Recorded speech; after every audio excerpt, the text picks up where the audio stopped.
Okay, now I'll share the screen. So PCOS. So PCOS is the number one endocrine disrupting disorder for women of the reproductive ages. So polycystic ovarian syndrome affects about 70% of females. And as you'll see as I go through this presentation, you're going to see all different types of PCOS that many women struggle with. Okay. Um, you might feel defeated with PCOS. You might feel like you can't lose weight, but I promise you, with the right approach, you will lose weight with PCOS. And it's all about getting to what is truly the root cause to your polycystic ovarian syndrome. Okay. So obviously you're going to go through the presentation, ladies, and you're going to see everything like that. So to begin things off, obviously, like I talked about, PCOS is one of the most common endocrine disorders. It is a major cause of pretty much infertility in women of the reproductive ages. PCOS affects 1 in 10 women of childbearing age. Okay, that means that every 10 women, one of them is infertile because of PCOS. So polycystic ovarian syndrome. And we're going to get into so much information, ladies, that's going to help us during our time together in our process and solving this issue at the root cause, more importantly, helping you get your life back. Okay, so the thing is that PCOS is an umbrella diagnosis because it has to fit something called the Rotterdam criteria. Okay, and the thing is that that's not very descriptive in terms of like what gives a female PCOS. Okay, they have to just fit a criteria, but that's not really an accurate description or an accurate diagnosis of something. Now, the thing is that not all PCOS has cysts, and then women that have cysts don't always have PCOS. Okay. Um, and what can happen though is that the ovaries can start producing more androgens, also known as testosterone, which then gives you, okay, those androgen-like symptoms with PCOS, oily skin, acne, even hair growth, and all those different things. Okay. A big thing can cause cyst is pretty much women not making enough hormones at the right time during ovulation. Okay, so when ovulation doesn't occur, the ovaries can develop cysts, which make more androgens, okay, which then will give you hormonal imbalance. So now you're going to have those PCOS issues. Okay, so PCOS is really an umbrella term because PCOS can look very different from person to person. Many people can get a PCOS diagnosis that actually can be something called hypothalamic amenorrhea. Okay, so there's a big difference between having PCOS and then having hypothalamic amenorrhea. Okay, hypothalamic amenorrhea, as you'll see, you will not have a cycle because your body is so stressed out that it's not making any more what are called sex hormones. So you have no estrogen. Okay, this will give you menopausal symptoms. You have no progesterone. This is going to give you anxiety, insomnia, and then you have no testosterone, so you have no sex drive. But that is different than having actual polycystic ovarian syndrome. But as you guys ladies know, with the testing and everything, we already got that covered. So let's look at some of the symptoms. Okay, we got mood changes, acne, excessive body growth, weight changes, trouble losing weight, obviously ovarian cyst, low sex drive, irregular missed periods. Male pattern baldness is a big sign of PCOS as well. High testosterone levels. Insulin resistance, as you'll see, is huge with PCOS. Actually, 70% of PCOS sufferers have insulin resistance, high A1C, high blood glucose, high insulin. Okay, fatigue and acne, another one. So the thing is like we talked about, we really have to get to what is the root cause to your PCOS. Now, testing, obviously, what we do here with you ladies is pretty much what we like to do. Now, everyone has their hyper-specific thing that you and I talk about in a more intimate setting, but as you know, this is the education portion to give you the long-lasting transformation that you deserve because we don't only care about you transforming your life with me. I care about transforming your life for the long term. Sorry, that's a train track. But here's a really important thing. So, ladies, um, you know, the thing is that your adrenal glands produce a lot of your androgens. Okay. As a male, it's your testes, but as a female, it's your androgens. I mean, your adrenals. So, what does that mean? Well, if you're dealing with high amounts of stress, it could deplete your androgens. Okay. So let's look at this. So 25% of testosterone for females comes from their adrenal glands, which are located above their kidneys. 50% of androstenedione, which is a androgen, comes from your adrenals as well. Okay. So that's a big thing because if you're dealing with a lot of stress, now your body's not making testosterone. If you're dealing with a lot of stress, your body's not making androstenedione. So now you're not building muscle. You have no sex drive, okay? But what is going to happen? You're going to get PCOS symptoms that can put you into the criteria of getting diagnosed PCOS. Then what are they going to do? They're going to give you birth control. They're going to give you metformin when that doesn't fix the root cause to PCOS. Okay, obviously your ovaries produce testosterone, DHEA. Okay, and then the other 50% of testosterone is made in adipose tissue in females. So that's going to be a big one as well. So here's actually a quote, okay, from the people of the owner of the Dutch test. So while insulin resistance, elevated insulin often drives ovarian production of testosterone, meaning that when you have high insulin, it can also increase testosterone. It is the hypothalamus pituitary adrenal axis that stimulates the production of DHEA, okay, and androstenedione. So what does that mean? It means that it's increasing your androgens because women that have PCOS can have androgen dominant PCOS. Okay, meaning that they have PCOS because their androgens are so high. Okay.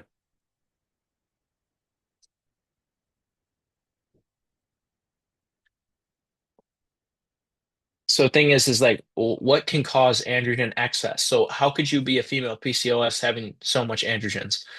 Well, a big thing is different types of birth control can cause this. If you've been taking birth control for years, or a female, I see this all the time, is taking birth control for years on end, it's going to cause them to have PCOS issues. Now, they can also just have it at birth, okay? And then they can also have high prolactin. High prolactin will also drive up androgen excess. Okay. So let's talk about it. PCOS and hypothalamic amenorrhea. How do you know the difference between the two?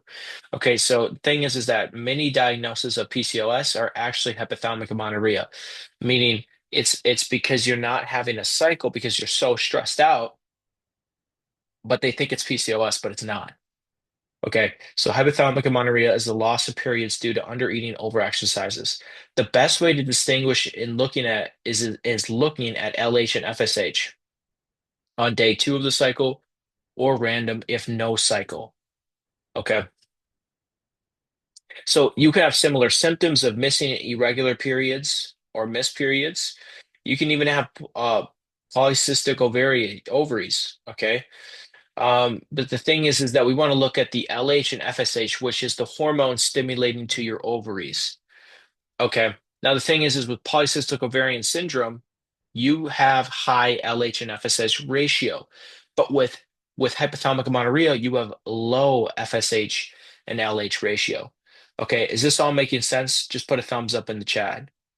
Um, we're trying to just see if this is all making sense because this is a crucial thing because I see so many women that get diagnosed with PCOS, but it's actually hypothalamic amenorrhea because what's happening is that they're so stressed out mentally, emotionally, physically from undereating, overtraining, and then what's happening is that they go to their doctor, they talk to their endocrinologist or someone, and they're telling them, "Oh, you have PCOS," and then they just put you in a box that you're not in. And but with simple lab testing, even if they ran the damn lab test, they're still not going to even give you the right reading. You can actually see that, oh, it's just your body not making any hormone because you're so stressed out. Okay. So that's really important because you don't want to get put something that you don't actually have.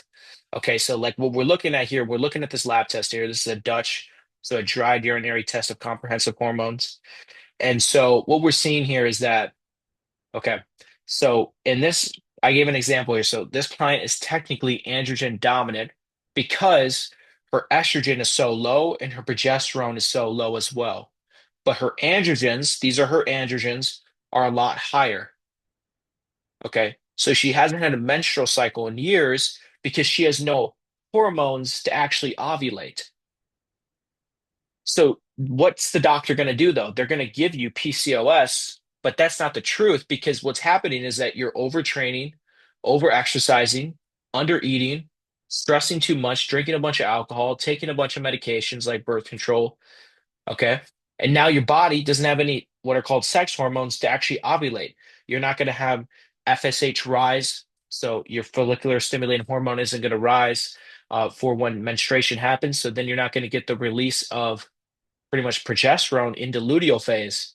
Okay, now you have a missed cycle, not even a heavy period, not even PMS, but a entirely missed cycle. Okay. But the issue is that the doctors are going to diagnose you with PCOS, but that's not it. You just need to cut back on the training, eat some more food, and perhaps use some hormone supporting supplementation, which we're not against. So we'll get into that. Okay. And that will help that. Okay. So here's the thing. We talk about four types of PCOS, okay? Insulin resistant, which is the most common, post pill, which is temporary depending on the individual, inflammatory, okay? And then the adrenal. Well, guess what? No matter what type of PCOS you have, you doing the flush, you doing the next phase, and the next phase fixes all of this because we reduce inflammation, we support blood sugar balance, we actually nourish the body. Okay. Because what's happening with post-birth control is that your body's getting stripped of nutrients if you're dealing with post-birth control PCOS. And then if you're dealing with inflammatory PCOS, we reduce inflammation right away. We flush out the toxins. And then the adrenal PCOS, we obviously put you on for, I mean, everything we do is stress management. So obviously that solves the adrenal PCOS, which is meaning you produce so much cortisol that now you don't have proper hormone balance. Okay. So let's look at it. So insulin resistant PCOS. So you could have, I mean, this is really common if you're a female and you're dealing with type 2 diabetes, high blood sugar. Okay, that can really put you into a state where you're insulin resistant PCOS, meaning, okay, I have polycystic ovarian syndrome. The rationale behind that is because I have high insulin, because the high insulin actually drives up androgens. Okay, and this will actually impair ovulation, causing the ovaries to increase the production of testosterone. Okay, so this is a lot of different, hopefully this is all making sense. But so what's happening is that your high insulin is driving up your androgens. Okay, and then what's happening is that now the androgens, since they're a lot higher, they're going to increase your testosterone. What is that going to give you? That's going to give you a plethora of symptoms. Okay, it's going to give you facial hair. It's going to give you oily skin, even baldness, hair loss, zero sex drive, and infertility. Okay. So post pill PCOS. This is very common for a woman that gets off birth control and has hormonal issues. Okay. Because what's happening is that when you rip out the birth control, what happens then is you're not going to be able to have enough hormones to ovulate.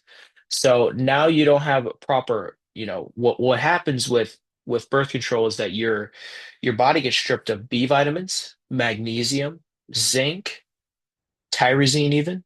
So now your body doesn't actually have the adequate nutrient status to actually properly ovulate, obviously. So it's almost like having the hypothalamic amenorrhea, but it's actually just caused by having post birth control usage.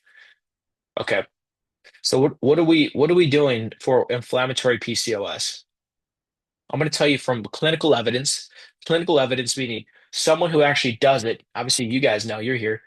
Someone who does it, the main cause of inflammatory PCOS is inflammation from gut infections. So what that means is that if you're someone who's struggling with some type of gut infection, that's going to cause inflammation in your gut, obviously, but that inflammation can go into the ovaries, therefore throwing off ovulation. Okay. So another thing that can cause inflammation is obviously diet.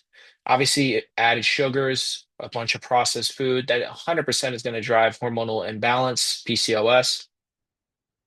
Having autoimmune disease can as well, coming from leaky gut. Okay.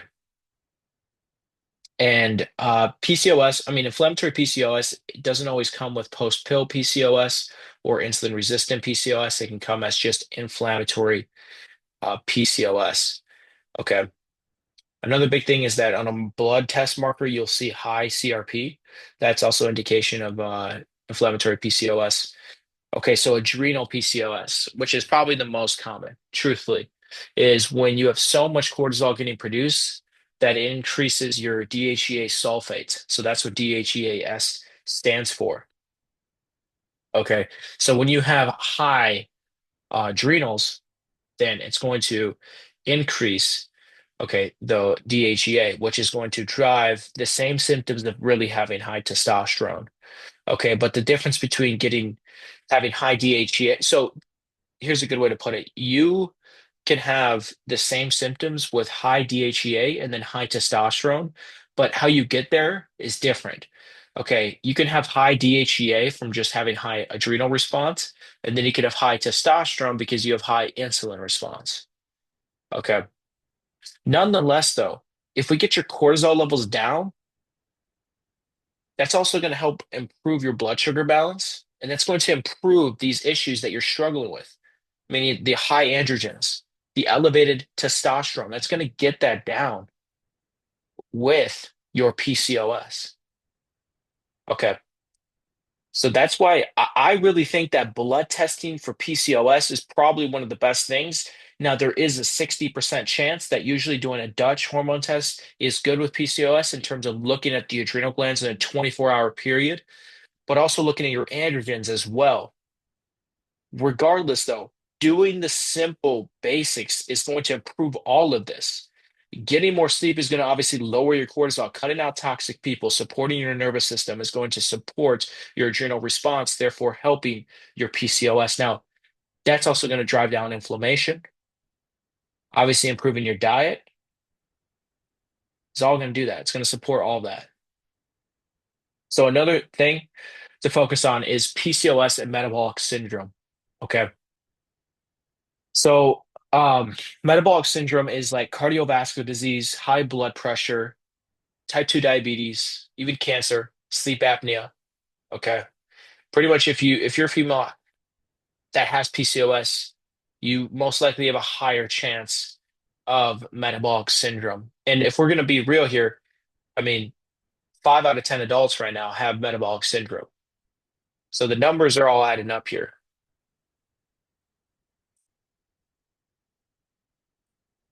So a big thing though is PCOS and mental health. So pretty much depression is higher in women with PCOS and increased severity of symptoms independent of BMI. Okay.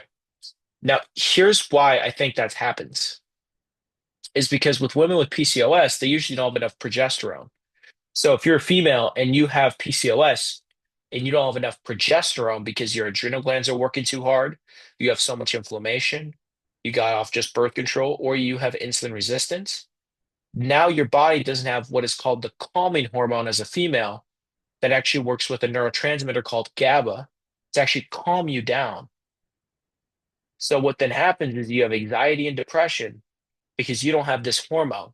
See, the thing is that instead of looking at SSRIs right away, I mean, that's a whole different topic, but instead of looking at selective serotonin reuptake inhibitors, which by the way, take it down, but that's going to totally ruin things. I can't even take that down. That's a whole different topic.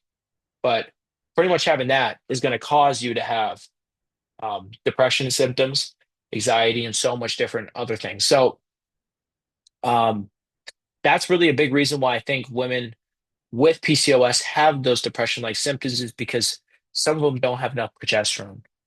Okay. Obviously, anxiety, eating disorders, dysfunctional relationship. What's really happening is they have so much adrenal cortisol getting produced that now it's disrupting hormone balance. And as we talked about before here, when you have increase in androgens, or I say increase in adrenal gland response, so increased cortisol, that then is going to cause you to not properly make other sex hormones for you to ovulate. So now when you don't ovulate properly, you can perform, you can get cysts. So how do we actually support this? So, like I said, depending on the scenario, testing could be really the biggest thing because we want to kind of know where insulin's at. We definitely want to know where inflammation is at. Okay, but I'll tell you the number one thing that's actually just going to improve someone's PCOS is to get their diet, exercise, stress management under control. Okay, it's not rocket science. PCOS is not a death sentence. You just have to have the right support in. Okay. So Obviously, everyone, when you guys go through me, you're following obviously an anti-inflammatory diet, but you're actually following a Mediterranean diet. Okay, a Mediterranean diet is high in polyphenols, high in fiber, low in inflammation. Now, the actual caloric intake percentages and macronutrient percentages are different depending on your individual intake and obviously what we do in the more intimate 101 type things.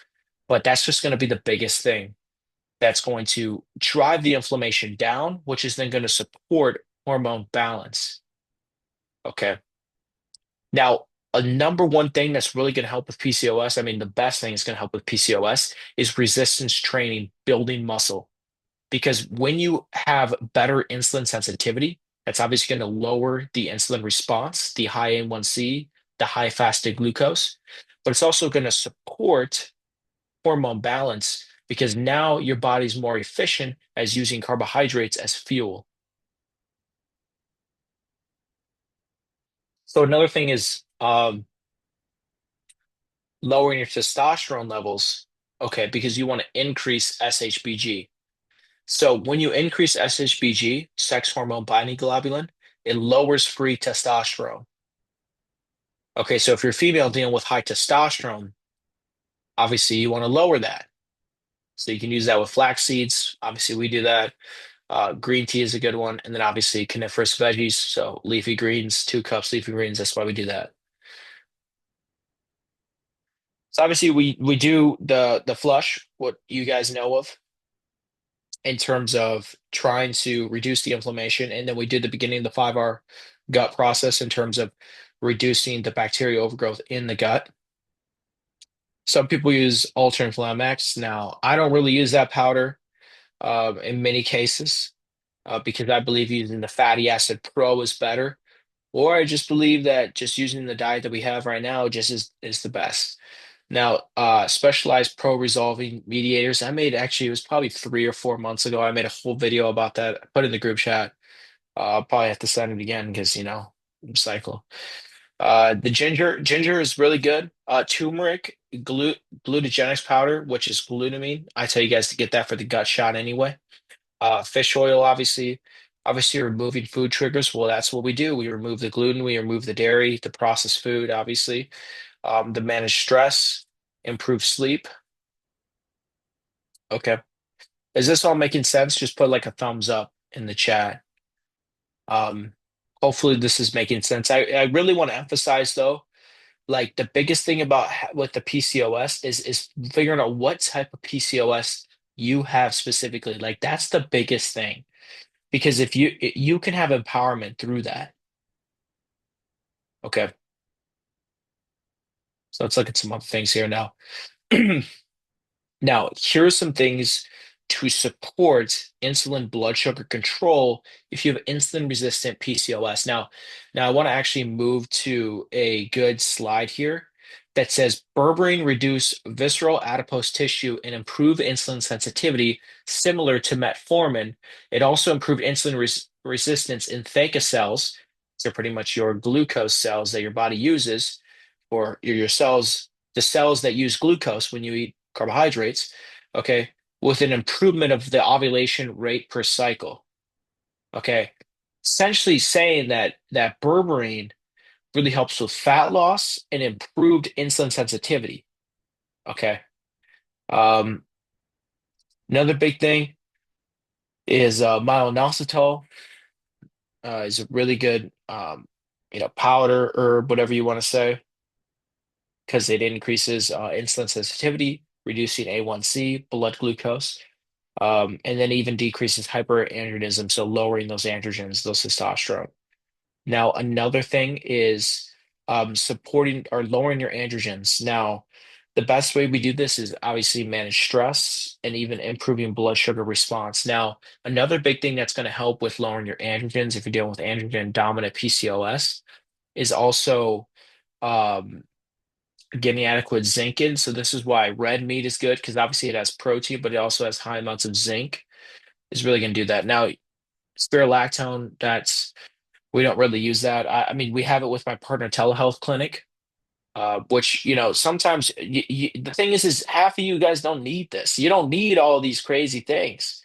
because you can get the results without doing it. But if you want to go further down the road, that's something you can try. But we don't need to use spironolactone. We don't use metformin, but we can. I have the partner telehealth clinic, but a lot of times you don't need that because as soon as we reduce the inflammation, we support your adrenals. We get you actually on a consistent plan where you're using the muscle tissue, you're improving body composition. Body composition. So I've never in this presentation thus far, I've never said anything about weight loss or weight reduction. I talk about body composition, meaning we care about how much muscle you're improving, how low of body fat percentage you're lessening. Okay. Meaning the thing is that scale weight can be very misleading because we care about how much muscle you're building, how much stronger you're getting, because that's improving your insulin, that's reducing inflammation, that's improving mitochondrial health, that's improving longevity. And then we care about how less visceral tissue you have, fat tissue you have, because that's obviously going to decrease inflammation. It's going to decrease metabolic diseases, type 2 diabetes, cardiovascular disease. Okay. So we care about body composition. So please make that note. Please make that note. Oh, here's a big one. Big one, big one. I really think I talked about this in the chat yesterday. I think that most women should be taking progesterone in some way. Now, taking progesterone like bioidentical, I really think that for a menopausal female, that should be like a given. But we most women have to improve their progesterone. Basically, majority of women have so low progesterone, and it's causing them so many different issues: insomnia, anxiety, craziness. Like I feel as though almost all mental health issues for men can come from low testosterone, and then for females, low progesterone. Now that's not, you know, that's just my theory. That's my opinion. Now that's not what could be true, but I'll tell you this, every time I've helped a man improve his testosterone naturally, he's drastically decreased his mental pain. And in every woman that I've helped increase their progesterone, it has dramatically decreased their um, mental emotional pain as well. Now, that isn't to say it's the end all, whatever, but yeah. Improving it could come from vitamin C. It can come from Chase Tree, which is Vitex, pretty much my favorite that I like to use with women. Vitamin B6 does as well. Even melatonin does. And then even seed cycling. Okay, another big one that women do struggle with a lot is estrogen dominance. Okay, so we want to support estrogen detox pathways. Okay, so we can use DIM, really what you guys know it as EstroCort. We like using EstroCort a lot. I really wouldn't tell you guys to just get one specific supplement because I think pairing the supplement is going to be the best. So the Estrocort's going to be the best thing, and the magnesium glycinate is going to be the best thing as well to support these estrogen detox pathways. So if you're a woman dealing with we're dealing with the PMS, we're dealing with the heavy bleeding, the heavy cycles, um, or just a ton of water retention, that can definitely become or come from high estrogen. And we talk about these things. Now, is there any questions about kind of what I just went through?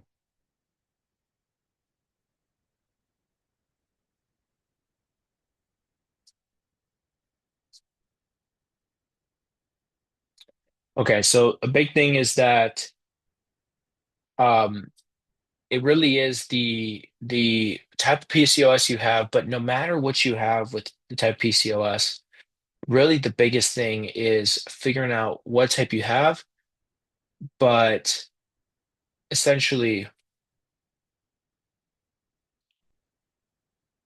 you don't need the crazy things to improve your PCOS, right? The basics are really going to do that. Okay. Instead of taking, you know, handfuls of the supplements, depending on the individual, obviously. The biggest thing, you can improve your PCOS dramatically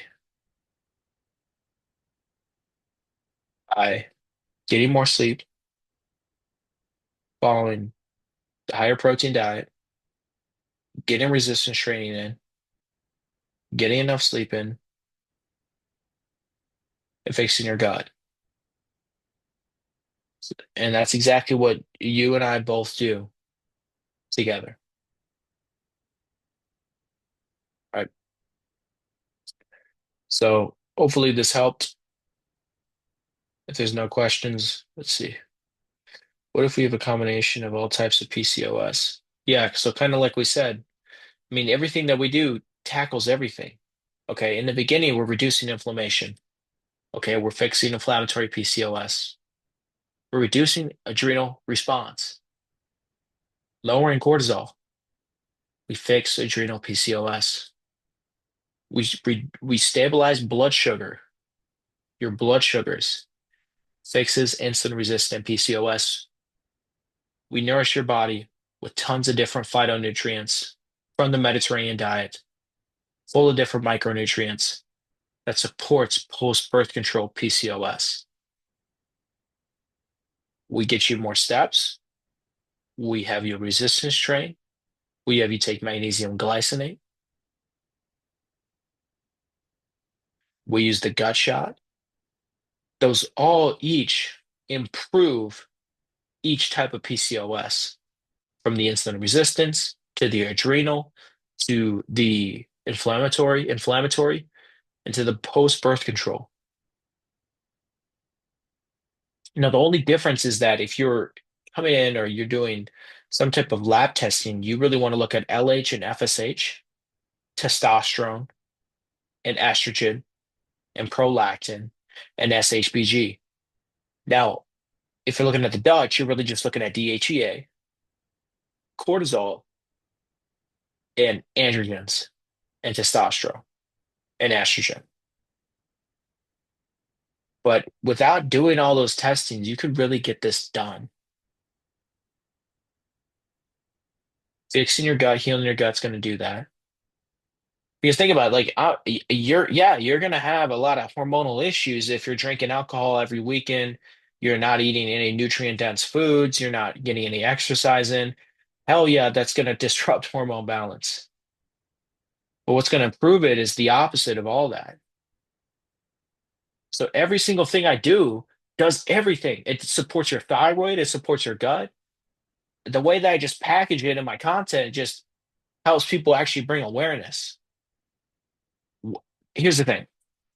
The best thing to heal your gut, cut out the shit that irritates your gut. Well, what is that also going to do? It's probably going to stabilize your blood sugar. How is that going to do that?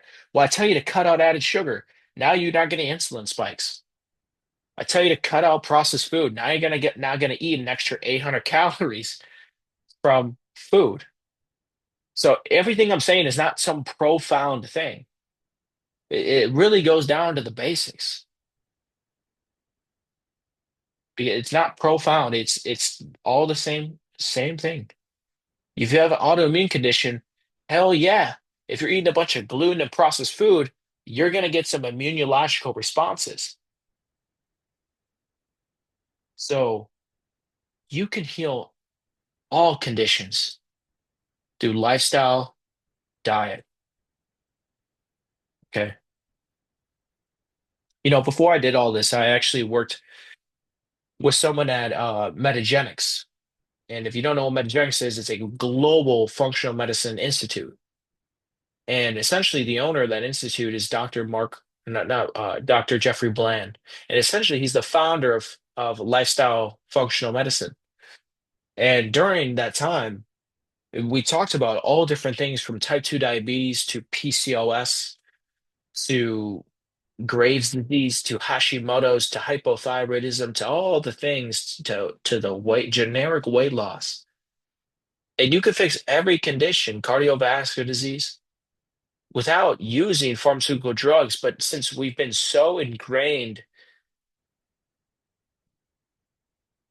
since a young age that Western medicine was here for us, no, it was made to keep you, not heal you.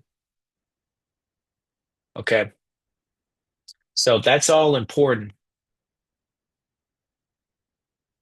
So hopefully that makes sense in terms of like, when's it got all of them? Well, we fix everything. That There's a reason why someone could come in with Hashimoto's and someone could come in with PCOS and someone could come in with hypothyroidism and they all get better because fixing their lifestyle, their nutrition, maybe using hyper specific, supplementation, and that really depends on, specific testing. All of it really does improve everything. It improves everything. It improves your immune system. Okay. It improves your hormonal balance. It improves your thyroid function. If you have nutrient deficiencies, it's not only because I think a good way to put this is your body works in unison, not isolation. So by improving one thing, you're improving the other. Okay. But if you have one thing imbalanced, it's going to imbalance the other. So if you have poor gut health, it's going to mess with your hormones. If you have poor hormone balance or hormone health, it's going to mess with your mental health. Okay. But if you improve your hormone health, you can improve your mental health. You improve your gut health, you can improve your thyroid health. You can improve your cortisol levels, you can improve your gut health. Okay. Everything works together in unison, not isolation. And the thing is that Western medicine is isolation because you have an endocrinologist, you have a cardiologist, you have a gastroenterologist, you have all these immunologists, you have all these people that isolate into one system and they neglect how your body works together. Now, the thing is, I'm not against Western medicine. They have a time and a place, especially for acute care. We need doctors. We need doctors for immediate care. If I have a gunshot wound, why would I go to me? I'm not going to do anything.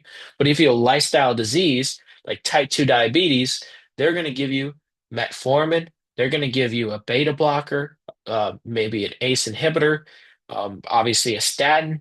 And then, that's not going to do anything. So hopefully this all makes sense. Um, Yeah, I was gonna post that on YouTube, but now I can't because uh, they'll take it down again. So, is there any more questions?